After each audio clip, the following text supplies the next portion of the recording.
పుట్టిన వారు శివుని దర్శనం కైపోతూ ఉండంగా బ్రహ్మ చూసినాడు తన కంటి నుండి నీటి బిందురాలే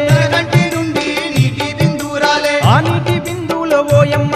ఒక దివ్య తేజం పుట్టి మాయమ్మ